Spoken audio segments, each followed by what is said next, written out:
ደስታዬን የማካፍሎት ሚስጥሬን የማውጋውት ሲከፋኝ ልቤን የማጫውቶት ቤተኛው ነኝ። ይህ ፕሮግራም ቤተኛው ነው። ቤተኛ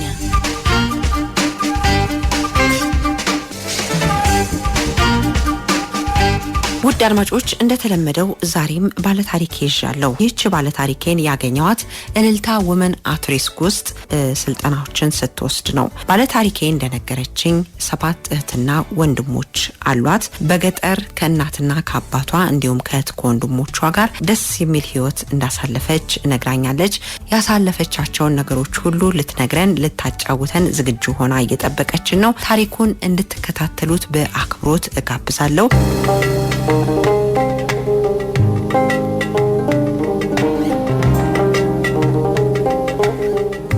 ጥሩ ነው ነበር የምኖረው ማለት ባልማረው ትምህርት የለኝም። ጥሩ ነው የምኖረው ነበር።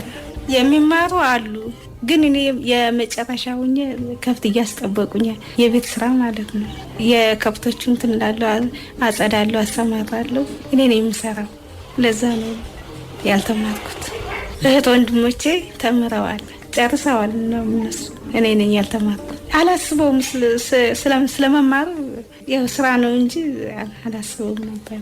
ከጓደኞቼ ጋር ድብብቆሽ ምናምን እንጫወታለን። ከውሃ ውስጥ እንደዚህ ስንራጭ ከብትም ስንጠብቅ አረማረ መጎልጎል ምሳ ማድረስ ደስ ይላል። የአባቴ የቀበሌ ዋና ነበረ። ዋና አስተዳዳሪ ነበረ። በምን እንደሆነ እኔ አላቅም። ገለውት ሬሳውን አመጡ። ተኝተናል። ሰዓት ካለፈው በኋላ ነው ያመጡት። መንገደኛ ነው እንግዲህ እንትን ያሉት ያመጡት ማለት ነው። እናቴ በቃ ልክ ስታየው እሷም እዛው ሞተች። በቃ ደም ግፊት ስላለባት እዛው እሷም በአንድ ቀን ነው የተቀበረ። ያኔ 15 ዓመት ነበርኩ። የሚሰበስበን ሰው የለም። በጣም የተሰማኝ በራሴንም እንዳጠፋ አድርጌ እንደዛ ነገር ሁላ አሰብኩኝ ለማጥፋት ማለት ነው። በቃ ከነሱ ጋር ለመሄድ አስቤ ነበር ግን አልሆነም። አልተመቸኝም ቦታው። ከዛ አክስቴ ነበረች እዚህ የምትኖራለች እና ተጠፍታ ሄዳለች። እዛ ለለቅሶ ተቀበረ። ከዛ እስከ 1 ወር ነው ምናምን ቆየች። 40 ምናምን ይባላል። የመከፋፈል የሚባል አለ። ልጅ መከፋፈል የሚባል አለ። እናትና አባት ሲሞት ማለት ነው። በቃ እኔ አንቺን ልውሰድሽ ሰው ቤት አስገባሻለሁ ትሰሪያለሽ አለችኝ። መጣና ጨርቆስ ከዚህ በኋላ በቃ አይዞሽ አትዘኝ እኔ ያለሁልሽ በቃ እንደ እናትሽ ሆንልሻለሁ እኔ ያለሁልሽ ብላ እንደዚህ ታጽናናኝ። ትልቅ ቤት ነው። 4 ልጆች አለ። አስተዋወቀቻቸው ማለት ነው። የእህቴ ልጅ ናት ብላ አስተዋወቀቻቸው ማለት ነው። ማታ እንትን አሉኝ። ያው ምግብ በላውኝ እንትን ላይ አንጥፋልኝ የተኛው መሬት ላይ ማለት ነው። ከዛ ጠዋት ተነሳና እያሳየች ቁርስ ምናምን ከሰል እንዴት እንደሚቀጣጠል ምናምን ሁሉንም እንትን አለች አሳየች። ማንም አልነበረም። እሱ የሌሊት እንትን አለው መሰለኝ ስራ አለው። ማንም አልነበረም። እሷም ታደርስ ሄደች። ልጅ ታደርስ ሄደች ከትምህርት ቤት። ሌሎቹ ይማራሉ የሉም። ጭር ያለ ነው። ልብስ እያጠብኩ ነው የነበርኩት። ጎትቶ ነው ሲወሰደኝ ወደ ውስጥ ማለት ነው። ወደ ቤት ውስጥ እንዳልጨው አፍያፍኑኛል። ከዛ አፈነኝና ገባ ይዞኝ ወደ ውስጥ ማለት ነው። ሶፋ አለ። ከሶፋ ላይ ነው እንትን ያለ የደፈረኝ ማለት ነው። ሲደፍረኝ ነው እሷ እንትን ያለች የደረሰችው። ጮሆች በቃ ጮሆች እንዳለ ጎረቤት ሁላ መጣ ነው ይሉኝ አለች። እገልሃለሁ አለችው። እሱንም ራሱ እገልሃለሁ ያለችው። ውጭልኝ እዚህ እንዳላይሽ ውጭልኝ አለች። ወጣሁ። ልብሴንም አልያዝኩም። እንዳለ ልብሴ ሁላ እንትን ብሏል፣ ቆሽሿል ማለት ነው። በደም እንትን ነው ቆሽሿል። እስከምቀይር እንኳን እንትን አላለችኝ። በጅላ ነው የገፈተረች። በቃ ራሴንም አላቅም። ከዛ ያው ወጣሁለት። ገና እንደመጣሁ እኮ ነው። ሳምንትም አልቆየሁም።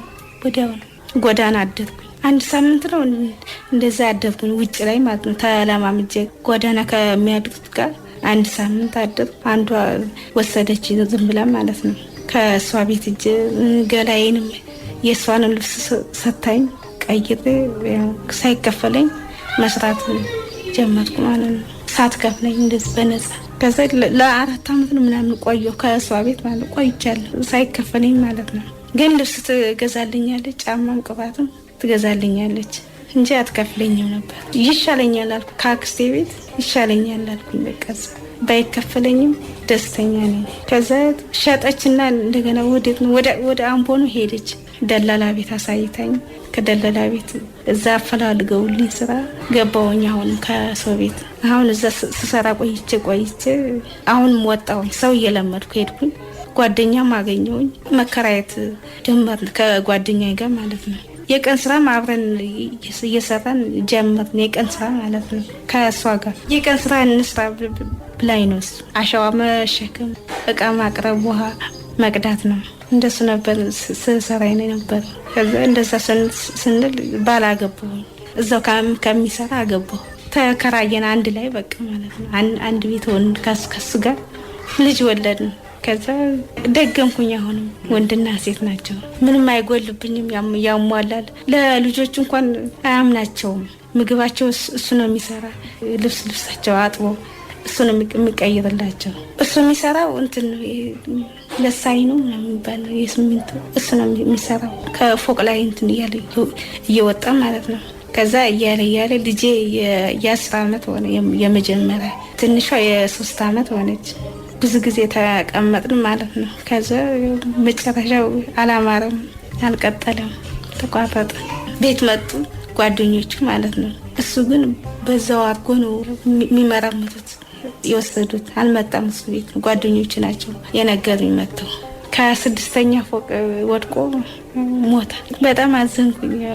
ድጋሚ ሀዘን ማለት ነው። ሄድኩኝ እዛው ያለበት እሱ ሄድኩኝ። ወዲያው ነው እንትን ያረፈው ማለት ነው። በቃ እሱ ሲሞት ነው ሁሉም የተበላሸው። ቤት ኪራይ ቸግረኛል። በቃ የማበላቸው ሁላ ቸገረኝ። ያሟላው እቃ እንኳን ጨርሻዋለሁ እንዳለ ሽጬ ማለት ነው። ለቤት ኪራይ ችግር ውስጥ ገባሁኝ። የምከፍለው ሁላ አጥቼ ከልጆቼ ጋር ጎዳና ወጣሁ።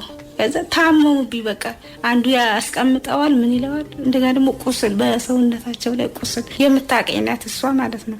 ነይና በቃ ውሃ እየቀዳሽም ሆነ ልብስም እያጠብሽ አሻሮም እየቆላሽ ትከፍያለሽ፣ እኔ ማግዝሻለሁ አለችኝ። መጣሁኝ ከዛ ከጎዳና ላይ ማለት ነው። የ1 ወር ከፈለችልኝ እሷ እስከማገኝ ቤት ገባሁኝ። ከዛ በቃ አሻሮም እየቆላው በጀርባዬም ውሃ እየቀዳሁኝ ልብስም እያጠብ ማስተዳደር ጀመርኩ። አይበቃም ለቤት ክራይም እንትን አይሞላልኝም ማለት ነው። አይበቃም ለሳሙናም ለጫማቸው አይተርፈኝም። አንዲት ልጅ ምሰራለች እንደዚህ ከምትቸጋገሪ እንደዚህ አይነት አለ ስራ እና ላሳይሽና ስሪ አለች። በየቀኑ ነው የምታገኝ፣ በወር አይደለም አለችኝ። ከዛ ረሽ ካገኙስ ሰራለው። እሺ አሳይኝ አልኳት። መንገድ ላይ ቆሞ ነው የሚሰራው አለች። ወንድ ሲጠይቅሽ ብሩም እንትን አለች ነገረችኝ ማለት ነው። ከዛ ሲጠይቅሽ እሺ ብለሽ ግቢ አለችኝ። ከችግሩ እሱ ይሻለኛል፣ ሌላ የለም አማራጭ እንሰራው የለም ነበር። ወደ እሱ ሄድኩ። ሳሪስ ነው የመጀመሪያ ጊዜ እንደዚህ ተደርድረው ነው ያየኋቸው ሴቶች ማለት ነው። በቃ አንቺ እዚህ ቁሚ፣ እኔ ከስተመራለኝ ከስተመሬ ጋር ሊሄድ ነው አለችኝ። እሺ ሂጂ አልኳትና እሷ ያቆመችኝ ቦታ ቀረውኝ ማለት ነው። ተደነጋግሮብኛል ምንም። ከዛ በቃ ወንድ ስጠይቀኝ ሄድኩኝ። በቃ እንደዚህ ነው እንደሚሰራ ነው ያልኩት። እንደዚህ ሰርቼ ነው የማሳድጋቸው። ቤት ኪራይ ስምከፍሉ እንደዚህ ሰርቼ ነው። በቃ ያስጠላል። ችግር ሆኖ ነው እንጂ ከዛ ውስጥ አይገባም ነበር። እሷም ራሷ አልነገረችኝ። እንደዚህ ኮንዶም አለ ብላ አልነገረችኝም።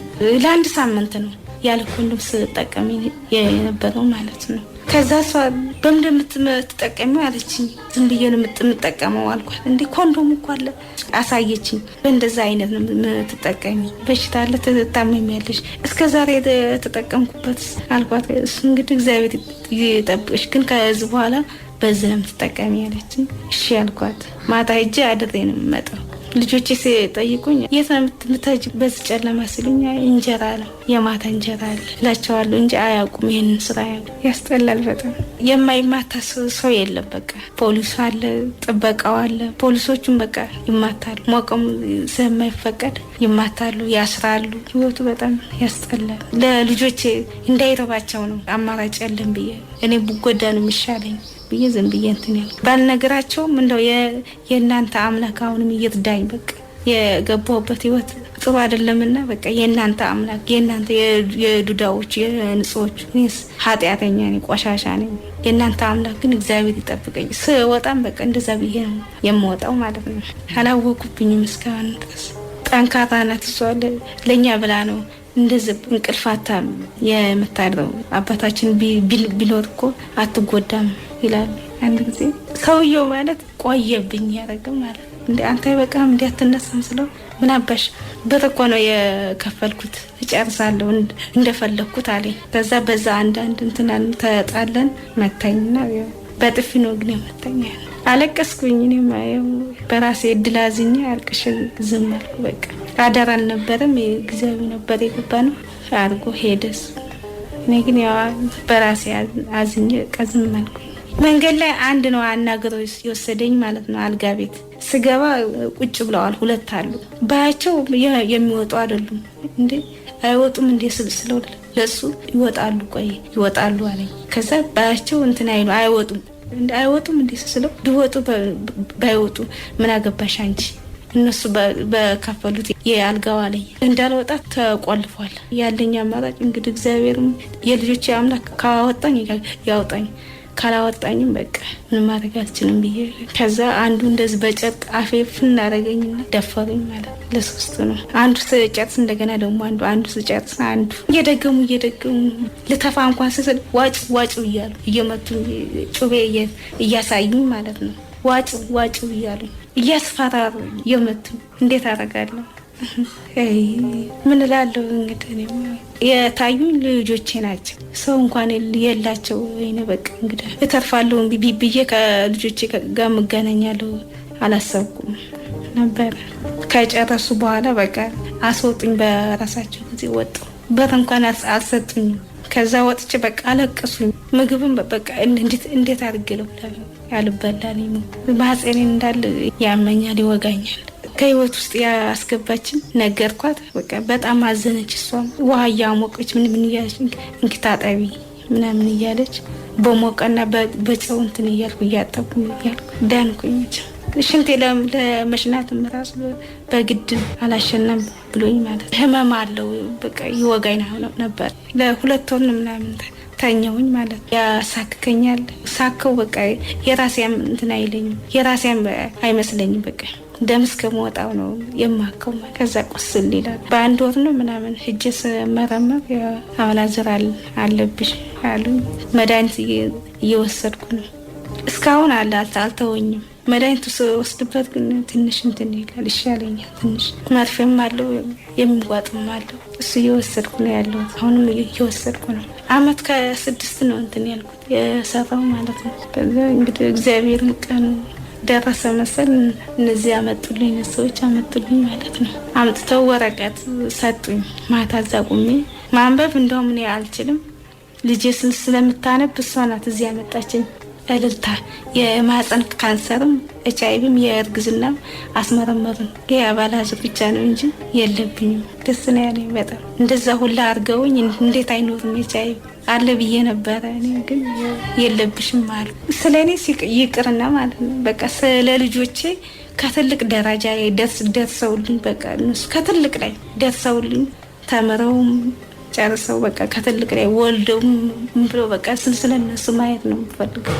መስራት የምፈልገው ሻይ ቡና ማለት እንደገና ደግሞ ትንሽ ምግብ ቁርስም ያለበት መስራት ፈልግ ነበር።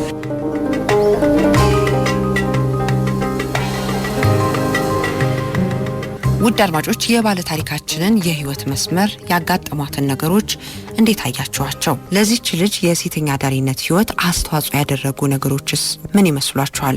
እስቲ እንነጋገር፣ እንወያይበት። በነገራችን ላይ ይህችን ባለ ታሪኬን ቃለመጠይቅ ሳደርግ እውነት ለመናገር እጅግ ከብዶኝ ነበር። እናንተ ያልሰማችሁት እዚህ ሬዲዮ ላይም ለማቅረብ ያልቻልኳቸው እጅግ አስደንጋጭና ከባድ ጉዳዮች ደርሰውባታል። እነኚህን በሬዲዮ ላቀርብላችሁ ያልቻልኳቸውን ነገሮች ከሰማው በኋላ እረፍት አጥቼም ተጨንቄም እንደነበር ለእናንተ ለወዳጆቼ ለፕሮግራሙ አድማጮች መናገር ፈልጋለሁ። ያም ሆነ ግን ሴተኛ አዳሪዋ የምታስቧቸው ጥቃቶችና በደሎች ብቻ ሳይሆኑ የማታስቧቸው አደጋዎችና በደሎች ሁሉ ሊደርሱባት ይችላሉ። የሴተኛ አዳሪነት ህይወት አይነቱ እየበዛ በየቀኑ በዚህ ህይወት ውስጥ የሚገቡ ሴቶች ቁጥር እየጨመረ በሴቶቹ ላይ የሚደርሱ ሰቆቃዎችም ለአይንና ለጆሮ እየከበዱ መምጣታቸውን ታዝቤያለሁ። በስራዬ በእድሜ ትንሿን የ12 ዓመት ሴተኛ አዳሪ ያገኘው ሲሆን 60 ዓመት የሆናቸው ሴተኛ አዳሪም አግኝቻለሁ። በእነኚህ የእድሜ ልዩነት መካከል የሆኑ ሴተኛ አዳሪዎች ቁጥርን እንግዲህ የምሽት ጎዳናዎች፣ ሆቴሎች፣ አረቄና መሽታ ቤቶች ይቁጠራቸው። ምን እነኚህ ብቻ። ዛሬ የቤት ልጅ ተማሪ ተብላም ሴተኛ አዳሪ ያለች። በየመስሪያ ቤቱ ተቀጥረው የሚሰሩ ሴቶችም ካጋጠማቸው የዚህን አይነት ስራ የሚሰሩም አሉ። አስከፊው ህይወት ሴተኛ አዳሪነት የብዙዎች ህይወት ሆኗል፣ እየሆነም ይገኛል። እኔ ችግሩን ለመቀነስ ከቤታችን ብንጀምር የሚል ሐሳብ አለኝ። ሴት ልጆቻችንን ስናሳድግ ጥሩ የወላጅነት ሚናችንን ከተወጣን ችግሩን ልንቀንስ እንችላለን የሚል እምነት አለኝ።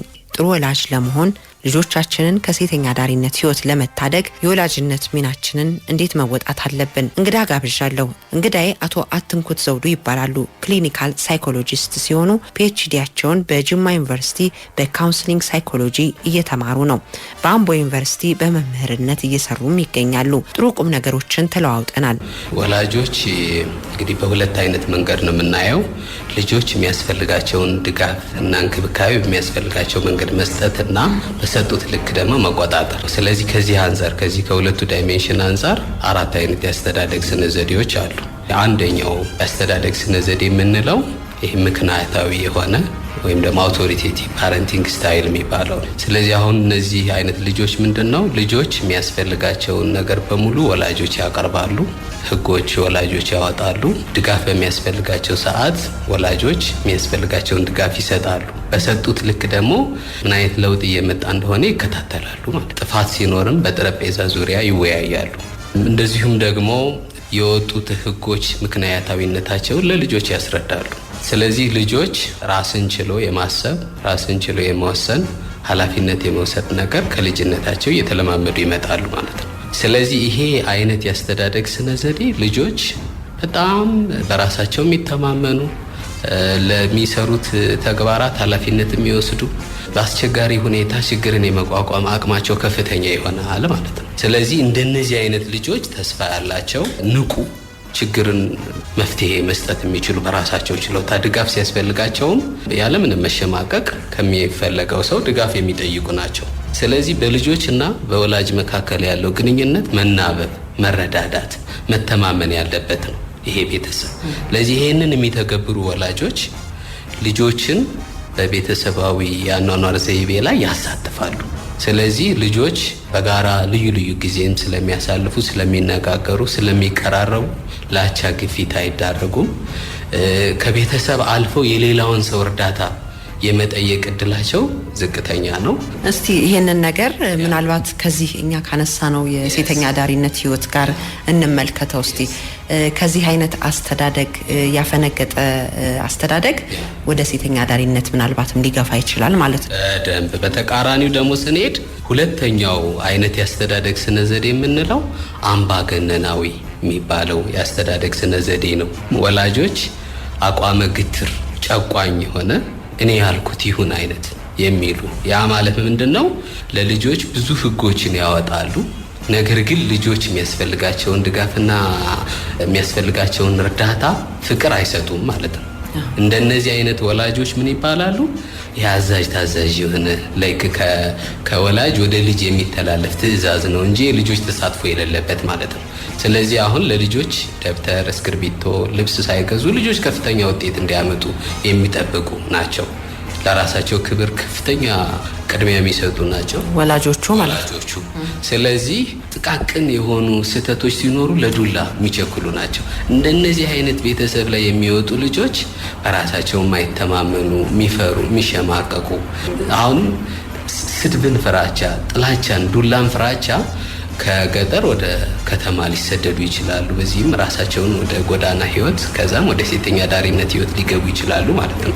ትችትን፣ ዱላን ፍራቻ በዚህ አይነት ያስተዳደግ ስነ ዘይቤ ህግ ሲጣስ ዱላ ነው፣ ስድብ ነው፣ ማሸማቀቅ ነው የሚቀጥለው ማለት ነው። ስለዚህ ይህን ፍራቻ ልጆች ከቤተሰብ ወጥተው ወደ ልዩ ልዩ ቦታዎች እና ሪስኪ ቢሄቪየር ወደሚባለው ሊጋለጡ ይችላሉ ማለት ነው። ስለዚህ ልጆች በምንም ጉዳይ ላይ በቤተሰብ አይሳተፉም።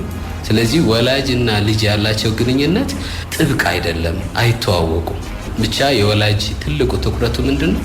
የወጡ ህጎች ያለምንም መሸራረፍ መተግበር እንዳለባቸው ነው።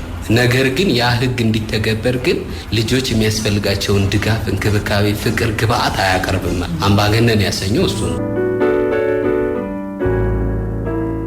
ግንኙነት ሁሉ ይጠይቀኛል። እስከዛሬ እንዳሳለፍኩሽም ለአባትሽ እጄ እናገርብሻለሁ አለ። እስከዛሬ ፈተና እየሰጠሁሽ እንደምታልፊ የመጨረሻ ማስጠንቀቂያዬ ነው። እስከዛሬ ስንት ዓመት ታገስኩሽ። በጣም ስለሚቀራረብ እንደሚነግረው እርግጠኛ ሆንኩኝ። አሁን የከሌ ልጅ ድቃላ መጣች፣ የከሌ ልጅ እንዳለች አባቷን እናቷን አዋረደች ብሎ ቤቷ ውስጥ በጣም ያወራሉ። እንደዚህ ባረግስ በወርቅም ያው ነው፣ እንደዚህ ባመጣም ውርደቱ ያው ነው። ስለዚህ እሺ ልበለውና ይህን ፈተና ይስጠኝ። እምቢ ካልኩት ለወርቅ ነው፣ ከወደኩ ደግሞ ቤተሰቦችን ላሳፍር ነው እና ቀጣይ በቃ በራሴ ለመማር እወስናለሁ አልኩኝ። ያው ባስፈራራይ ነገር እኔ ለራሴ ሳይሆን የተጨነቁት ለቤተሰቦች ክብር ነው የተጨነቁት።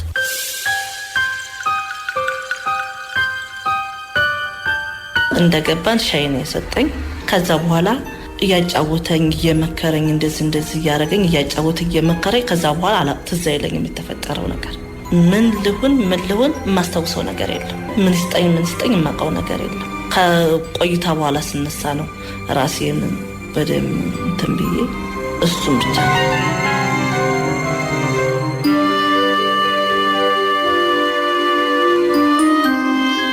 ደም ምናምን ነበረ። አጣጠበኝ። አዲስ ዩኒፎርም ገዛለኝ። ያንን የነበረውን ዩኒፎርም ጥዬ ሄድኩኝ። እንግዲህ እሱን የገዛው አስቦበት ይሁን አላውቅም። በሰዓቱ በጣም ደንግጬም ስለነበረ ህመም ስለነበረ እያለቀስኩኝ ወደ ቤት ሄጄ ሌሊቱን ሙሉ ሳለቅስ ነው የነጋው። ያንን ፈተና ሰጠኝ። ፈተናውንም አለፍኩኝ። በራሴ ነው በጣም ያዘንኩት። ብማር ኑሮ ባጠና ኑሮ በዚህ አታሉኝ እንደዛ አላረግም ነበር። ሁለተኛ ነገር ደግሞ አሁን ባገባ ልጃገረድ አይደለችም ብሎ ቢነገርስ፣ ከልጅ እስከ ክብሯ ተገኘች ተብሎ ሲወራ ደስ ይላል። 2 ቀን ገመድ ይዤ ወደ ባህር ዛፍ ወርጄ ከዝን ሁሉ እንደዚህ ከማረግ ለምን አገር ረግጬ አልሄድም ራሴን ከማጥፋት ብዬ 2 ቀን በ3ኛው ቀን ገመዱን ይዤ ወደ ቤት የመጣሁኝ። እዚህ ጋር እኔ የማስበው ቃለ መጠየቅ ያደረኩላቸውን ባለ ታሪኮች ናቸው። ለምሳሌ እናት አባትን ፍራቻ የሆነ ጥፋት አጥፍታ ኢቭን ጥፋትም ሳይሆን ለምሳሌ እሷ ላይ በደል ደርሶ ተገዳ ተደፍራ ሊሆን ይችላል፣ ተታላ ጾታዊ ግንኙነት አድርጋ ሊሆን ይችላል። አባቴ ከሰማ ይገለኛል፣ እናቴ ከሰማች በቃ ታጠፋኛለች ብለው ተሰደው የሚመጡና እዚህ ሴተኛ ዳር የሚሆኑ ልጆች ያጋጥመውኛል። በጣም ትክክል ነው ይሄ። ብዙዎቹ በተለይ አምባገነን የቤተሰብ የአስተዳደር ስነ ዘዴን የሚከተሉ ወላጆች ልጆቻቸው የሚያፍሩ የሚሸማቀቁ የተሰማቸውን ስሜት ፊት ለፊት የማይናገሩ እንዲሆኑ ሆነው ነው የሚያድጉት። ስለዚህ የሚደርስባቸውን በደል በግልጽ ለወላጅ ለመናገር ያፍራሉ፣ ወይም ደግሞ ለሚከተለውን ቅጣት በመፍራት ያን ቤት የመሸሽ ነገር፣ ከዛም ለመኖር ሲባል ልዩ ልዩ ቦታዎች ላይ የመግባት የቤት ሰራተኝነት መግባት፣ ይሄ የሆቴሎች ላይ፣ ከዛም ቀጥሎም ደግሞ ያስገድዶ መድፈር፣ ከዛ ቀጥሎ ደግሞ ወደ ሴተኛ አዳሪነት መጨረሻው ሊሆን ይችላል። ሴተኛ አዳሪነት ከገቡ በኋላ ደግሞ ሌላ አይነት ህይወት፣ ሌላ አዲክሽኑ አለ፣ ከዛ ያለው ሶሻላይዜሽኑ አለ፣ የማህበረሰቡ ስቲግማ አለ። ስለዚህ ብዙ ነገር ይበላሻል ማለት ነው። ስለዚህ የተሰማቸውን ስሜት ገና ከስር ከታች ፊት ለፊት ተነጋግረው መፍታት ባለመቻል ምክንያት መጨረሻው የልጆች ህይወት ገና በልጅነት በእነዚህ አይነት መንገድ ሊያልቅ ይችላል ማለት ነው። ስለዚህ በራሳቸው ዝቅተኛ ግምት እንዲኖራቸው ያደርጋል። ይሄ የቤተሰብ አስተዳደግ ስነ ዘዴ ጥፋተኝነት ስሜት እንዲሰማቸው ለተበደሉ አሁን ለምሳሌ ቅድም ያልሽው መምህሯ ደፍሯት ግን አትናገርም፣ ቪክቲም ናት እኮ። ነገር ግን አንዱ የፖስት ትራውማቲክ ስትረስ ዲስኦርደር ምልክቱ ምንድነው? ተጠቂ ሆነው ግን ደግሞ የጥፋተኝነት ስሜት አላቸው። የሚሸሹት አሁንም ተጠያቂ ላለመሆን ነው የሚሸሹት እንጂ የሚረዳቸው ሰው የደረሰባቸውን በደል የሚረዳቸው ሰው አያገኙም በዚህ አይነት ቤተሰብ አይነት ማለት ነው። ስለዚህ ስሜታቸው ተለዋዋጭ እንዲሆን፣ አላማ ቢስ እንዲሆኑ፣ ግዴለሽ እንዲሆኑ ለበዛም ያደንዛዥ እንደዚሁም ደግሞ ይሄ ለተጋላጭነታቸው ይጨምራል የሴተኛ አዳሪነትን ጨምሮ ማለት ነው። ይሄ ሁለተኛው። ሶስተኛው የወላጆች ያስተዳደግ ስነ ዘዴ የምንለው ልክ የሚባለው ወይም ደግሞ ለዘብተኛ አንዳንዴ ስራ ሲበዛብን ወይም ደግሞ በህይወት ውስጥ ያሉ ጣውረዶችን ከፍ ዝቅ ስንል በራሳችን ጉዳይ ስንወጠር ለልጆች ትኩረት አንሰጥም። እንደዚህ አይነት ቤተሰብ ላይ የሚያድጉ ልጆች እንግዲህ ከፍተኛ ፍቅር፣ ነፃነት ከመጠን ያለፈ ያገኛሉ፣ ግን የሚቆጣጠራቸው የለም። የት እንደዋሉ የት ምን እንዳደረጉ የሚጠይቃቸው የለም። አሁን ቅድም አንቺም ስትዩ እኔ የሚያጋጠመኝ ሃይ ስኩሎች አካባቢ ልጆችን ከፍተኛ ውድ ትምህርት ቤት ስላስተማሩ ኃላፊነታቸውን የተወጡ ይመስላቸዋል አንዳንድ ወላጆች። ግን በሰጡት ልክ በሚከፍሉት ኢንቨስት በሚያደርጉት ልክ ግን ያ የት ደረሰ ብለው ስለማይቆጣጠሩ ልጆች መጨረሻ ላይ አደንዛዥ ተጠቃሚ እንደዚሁም ደግሞ ልዩ ልዩ የወሲብ ህይወት ውስጥ ይገባሉ። ጓደኛ ይይዛሉ። ኤርሊ ስቴጅ ላይ ይጀምራሉ። ሌሎች ያቻ ግፊት ይዳረጉና አሁን እኛ በምናወራው የሴተኛ ዳሪነት ባይሆንም ግን ፕራክቲካሊ የሴተኛ ዳሪነት ህይወት የሚኖሩ ይሆናሉ ማለት ነው። ስለዚህ ይሄ አይነት ያስተዳደግ ስነ ዘዴ ልጆች ከፍተኛ ሚና አላቸው። በቤት ውስጥ እንደውም የማዘዝ ነገር አላቸው። ሃይባይ የላቸውም። ይሄ በጣም ትንሽ የማሞላቀቅ ነገር አለው። ልጆች በወላጆች ላይ ተጽዕኖ ማሳደር ይጀምራሉ ማለት ነው። እንደዚህ አይነት አስተዳደግ ላይ የሚወጡ ልጆች የሱስ ተጠቂ የመሆን እንደዚሁም ደግሞ የልጅ አጥፊ የመሆን ጥንቃቄ የጎደለ የወሲብ የማድረግ ነገር፣ ችኩል፣ ስሜት መገፋፋት፣ ራስ ወዳድ መሆን ይዳረጋሉ። አሁን ይሄ ከሴተኛ አዳሪነት ህይወት ጋር ይሄ የሚገናኘው እንዴት ነው? የሚቆጣጠራቸው ስለሌለ፣ ድጋፍ የሚሰጣቸው ስለሌለ ከቤት ያጡትን ከውጭ ፍለጋ የመውጣት ነገር ሊያጋጥም ይችላል ማለት ነው። ከቤት ወጥተው ወደ ሌላ ሰው የመሸሽ ነገር፣ በዚህም ወደ አቢዩዝ የመዳረግ ከዛ ቀጥሎም ምን ይሆናል? የመለማመድ ወደ ኖርማላይዝ የማድረግ ሴተኛ አዳሪነት ህይወቱ ማለት ነው ሊገቡ ይችላሉ። አዎ። የመጨረሻው ያስተዳደግ ስነ ዘዴ የምንለው የወላጅ ትኩረት የሌለው ግዴለሽ ቤተሰብ ላይ ነው። ይሄ በተለይ በፍች የተፋቱ ወይ እናት አባት ልጆቻቸውን ላይ አትሰጠው የሄዱ ወይም ደግሞ በልዩ ልዩ ምክንያት ወላጅ ተገቢውን ክብር፣ ፍቅር፣ እንክብካቤ የማያገኙ ቁጥጥርም የሌላቸው ሁለቱም ድጋፍም እንክብካቤ የማያገኙ እንደገና በተጨማሪ ደግሞ የት ደረሳችሁ፣ ምን በላችሁ፣ ምን ጠጣችሁ፣ የት ወጣችሁ፣ የት ገባችሁ የሚላቸው የለም ማለት ነው። እነዚህ አሁን በሶስቱ ያስተዳደግ ስነ ዘዴ የሚወጡ ልጆች ለሴተኛ አዳሪነት የመዳረግ እድላቸው ከፍተኛ ነው ማለት ነው። ያ ማለት በቸለልተኛ ቤተሰብ፣ ልቅ በሆነ ቤተሰብና አምባገነን በሆነ ቤተሰብ ማለት ነው። አባትና እናቴ ተለያይተው ነው አያቴ ናት ያሳደገች። ከዛ በኋላ ግን አያቴ ገዳም ስትገባ ወደ ወላጅ እናቴ ነበር የተላኩት። እንደ ባዳ ሰው አለ አይደል? አቀባበላቸው ጥሩ አይደለም። ፊታቸው ምናቸው እንጀራ አባቴም ጥሩ አይደለም። እናቴም ደግሞ ስላላሳደገችኝ ነው መሰል ብዙ ደስተኛ አይደለችም። ቀለሌ ግድ የላትም እሷ ለምን እንደው አላውቅም። ወቃቱ ደግ መስለኛል ያላውቅም።